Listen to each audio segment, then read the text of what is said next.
Anda kembali menyaksikan Aceh hari ini. Saudara mengemudi tanpa kelengkapan dokumen berkendara mendominasi pelanggaran gelaran Operasi Zebra 2023 di wilayah hukum Polres Aceh Besar. Ya, sejak digelar pada 4 September lalu, Satuan Lalu Lintas Polres Aceh Besar telah menindak sedikitnya 725 pengendara. Tidak menggunakan helm dan berkendara tanpa memiliki SIM serta menggunakan kendaraan yang tidak standar merupakan beberapa pelanggaran yang paling banyak ditemukan selama Operasi Zebra 2023 di wilayah hukum Polres Aceh Besar. Menurut Kapolres, hingga 13 September, Satuan Lalu Lintas Polres setempat telah menindak sedikitnya 725 kasus pelanggaran. Selain tindakan teguran, personel Satlantas juga menilang sedikitnya 185 pengendara. Sejak digelar, Operasi Zebra di Aceh Besar juga diwarnai kecelakaan lalu lintas antara dua unit sepeda motor.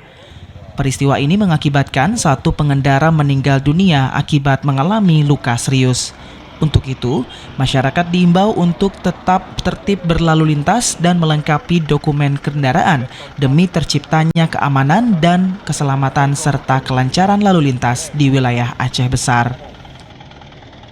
Dalam rangka Operasi Zebra Selawah tahun 2023 ini, sampai hari ini mulai tanggal 4 sampai dengan tanggal 13 September 2023 kita baru menangani satu kasus kecelakaan di mana statusnya satu orang meninggal dunia, satu orang luka berat dan satu dengan kerugian material 3 juta.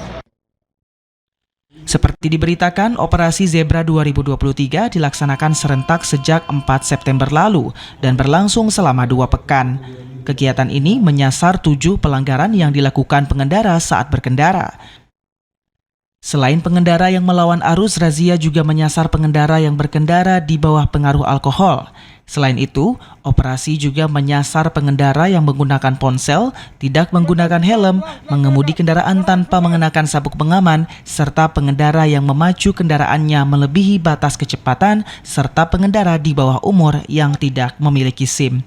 Dari Aceh Besar, Arman Konadi, TVRI Aceh melaporkan.